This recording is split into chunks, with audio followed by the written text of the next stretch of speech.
இந்த ஹிதுபத்து நிக்காவை பொறுத்த வரைக்கும் மகரும் தீர்மானிக்கப்பட்டு இந்த மாதிரி விஷயங்களுக்கு பிறகு இன்றைய காலத்துல கட்டாயம் ஹிதுபத்து நிக்காவில் பேச வேண்டிய சில விஷயங்களுக்கு அதை சொல்லி நான் முடிச்சுக்கிறேன். அது என்ன அப்படின்னா, இன்றைய காலத்துல திருமணங்கள் மார்க்கத்துக்கு முரணாக நடக்குது. குர்ஆன் சுன்னா பேசக்கூடியவர்கள் மார்க்கவாதிகள் என்றவங்க காணாம போற முக்கியமான 3 இடம். ஒன்று கல்யாணம், 2வது ஊடு கட்டுறது, 3வது பிசினஸ். சரியா? அடையும் வரைக்கும் அப்படி இருப்பாங்க. அந்த இடத்துல கல்யாணம் ஹோல் திருமணத்துக்கு போக மாட்டேன், அதை ஹராமாக்கி விளங்கிட்டா, அதுக்கு போக மாட்டேன், இதுக்கு போக மாட்டேன் இருந்த ஆளெல்லாம் அவங்களோட மகள்கிட்ட கல்யாணம் வந்த உடனே இது சம்பந்தமா ஏதாவது கருத்து புறம்பாடுகள் அறிஞர்களுக்கு மத்தியில இருக்கிறார். ஏன் ஊருக்கெல்லாம் உனக்கு கருத்து புறம்பாடு விளக்கல, ஓண்ட பிள்ளைக்கேடு வரக்கூட இஜ்திஹாத் ஃபுகஹா உல் மதாஹிப் அல் அர்பா விளங்கிட்டா, 4 மதுஹப் இமாம்கள், லாஹிரியார் ஒரு மதுஹப் அப்படி கேள்விப்பட்டேன். எல்லா மதுஹப் அவருக்கு அப்ப கேள்விப்படும் விளங்கிட்டா.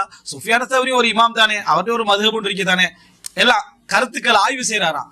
அந்த மாதிரி ஆக்கள் அந்த நிமிஷத்துல பேசுற டைம்லயே மனோ இச்ச உச்சகட்டம் நமக்கு விளங்குதா இல்லையா? இந்த ஃபிக்ஹ் நீ பொய்க்கு தானே யூஸ் பண்ற, அல்லாஹ் ரசூல் அல்லாஹ்வுடைய மார்க்கத்தை பின்பற்றவனா யூஸ் பண்ற. உனக்கு என்னதுக்கு இந்த நீ உண்மையிலே உனக்கு அந்த இடத்துல ஆய்வு வந்தா நீ என்ன செய்ய மூடிடும். அந்த ஆய்வு இந்த இடத்துல நமக்கு ஆய்வு தேவையே இல்லை. ஆய்வுல கூடுமண்டே இருந்தாலும் கூட நீ செய்யப்படாது. ஏன் நீ இந்த இடத்துல தடமாற கடைசி திருமண நேரத்துல அப்படியே தலையிலா மாறிடுறான்.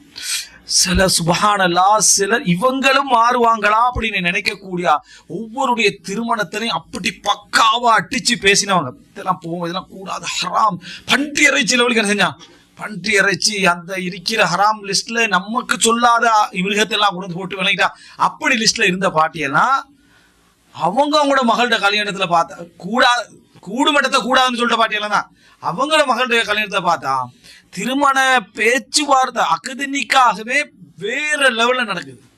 கேட்டா இந்த நண்பர்கள் கூட தானே எனக்கு ஃப்ரெண்ட், மற்றவங்கள ஏழை பாலைகள் காட்டுவாசிகள் தானே மற்றவங்களாம்.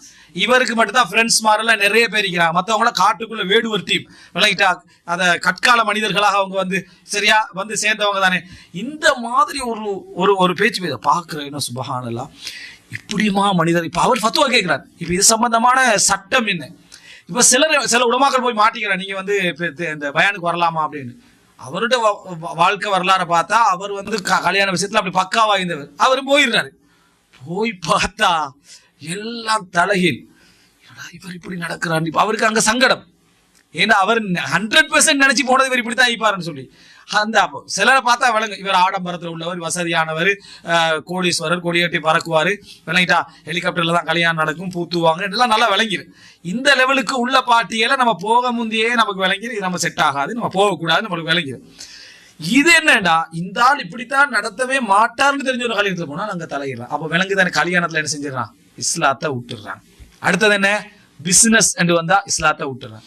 ஊடு கட்ட கூட இஸ்லாத்தை விட்டுருவோம். வீடு கட்டுற டைம்ல எப்படியாவது அதுல நெகிழ்ந்து அதை விளங்கிட்டா அப்படி போய் இஸ்லாத்தை விட்டுருவாங்க.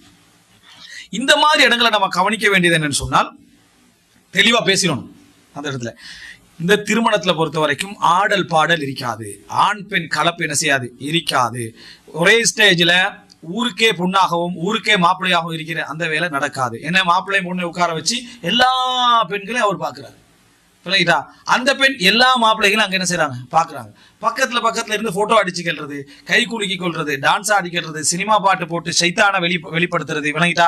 இந்த மாதிரியான எந்த நடவடிக்கையிலையும் இதுல நம்ம இருக்க மாட்டோம். இதுல ஒரு துளி நம்ம என்ன செய்ய மாட்டோம், அனுமதி தர மாட்டோம். கேமராமேனை உள்ளுக்கு கொள்றது, அவரு போட்டோ அடிக்கிறது, அவர் வீடியோ எடுத்துக்கிறது, அவர் தேவையான கட் பண்ணி அவன் வச்சுக்கொள்வான். முஸ்லீம் அல்லாதவங்க நிறைய பேர் என்ன செய்யறது, அந்த மாதிரி நடந்து கொள்றது. இந்த மாதிரியான கல்யாணங்கள் ஒரு வீடியோ எடுத்தா என்ன எடுக்கிற வீடியோ, அந்நிய பெண்ணை எப்படி நீ வீடியோ எடுப்பாய், ஒரு அந்நிய பெண்ணை நீ எப்படி வீடியோ எடுப்ப, யார் யார் அவனுக்கு உரிமை தந்தது, அந்த பெண்களுடைய பேச்சு, அந்த நடை போட இதெல்லாம் என்ன எடுக்கிறான். ஒரு இஸ்லாமிய திருமணம் என்ற ஒரு பெண்கள் தனியான இடம் கொடுத்து, யாருமே பார்க்க முடியாத அமைப்பிலான ஒரு இடத்தை கொடுத்து, அவங்க அபாயம் இல்லாம இருந்தா கூட பரவாயில்ல, முந்தானம் இல்லாம இருந்தா கூட பரவாயில்ல, அங்க போட்டோ கேமராக்கள் இல்லாம இருந்தா பிழை இல்லையே, தனி பெண்கள் மட்டும்தான் அந்த இடத்துல அவங்க வேண்டிய மாதிரி இருக்கலாம். அந்த இடத்துல துஃப் அடிச்சா கூட பரவாயில்ல, ரசூல் ஸல்லல்லாஹு அலைஹி வஸல்லம் துஃப் அடிங்கன்னு சொன்னாங்க.